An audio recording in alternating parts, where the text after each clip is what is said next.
Chapter 23. And Paul, earnestly beholding the council, said, Men and brethren, I have lived in all good conscience before God until this day. And the high priest Ananias commanded them that stood by him to smite him on the mouth. Then said Paul unto him, God shall smite thee, thou whited wall, for sittest thou to judge me after the law, and commandest me to be smitten contrary to the law? And they that stood by said, Revilest thou God's high priest? Then said Paul, I wist not, brethren, that he was the high priest. For it is written, Thou shalt not speak evil of the ruler of thy people. But when Paul perceived that the one part were Sadducees and the other Pharisees, he cried out in the council, Men and brethren, I am a Pharisee, the son of a Pharisee. Of the hope and resurrection of the dead I am called in question. And when he had so said, there arose a dissension between the Pharisees and the Sadducees, and the multitude was divided. For the Sadducees say that there is no resurrection, neither angel nor spirit, but the Pharisees confess both.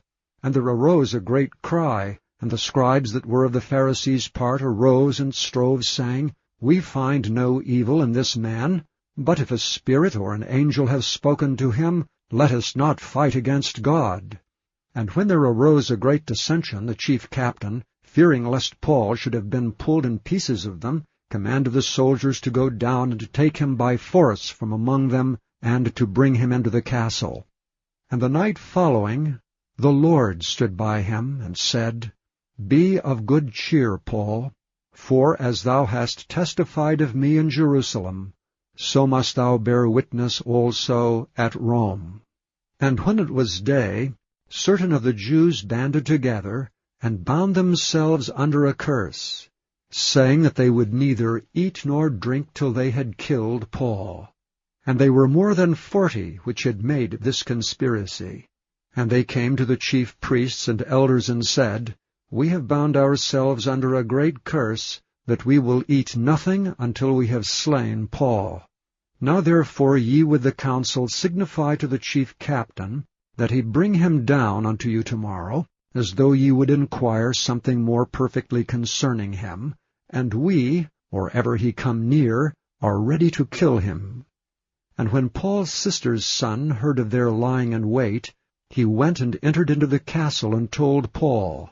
Then Paul called one of the centurions unto him, and said, Bring this young man unto the chief captain, for he hath a certain thing to tell him.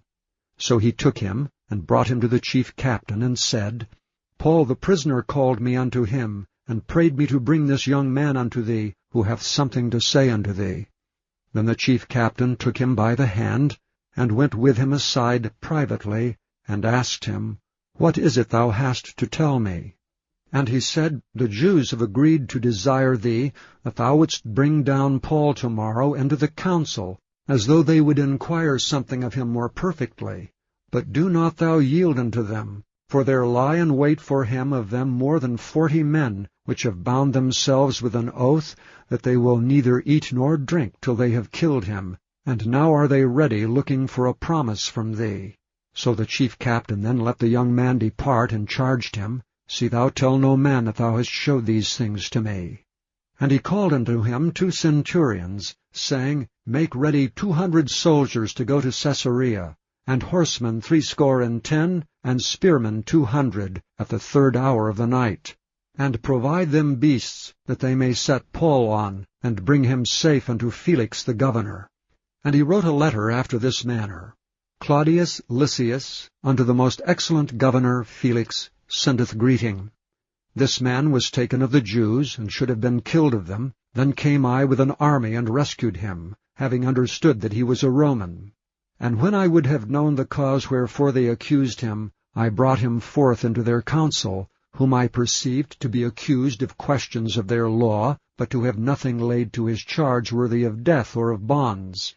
And when it was told me how that the Jews laid wait for the man, I sent straightway to thee, and gave commandment to his accusers also to say before thee what they had against him. Farewell. Then the soldiers, as it was commanded them, took Paul and brought him by night to Antipatris.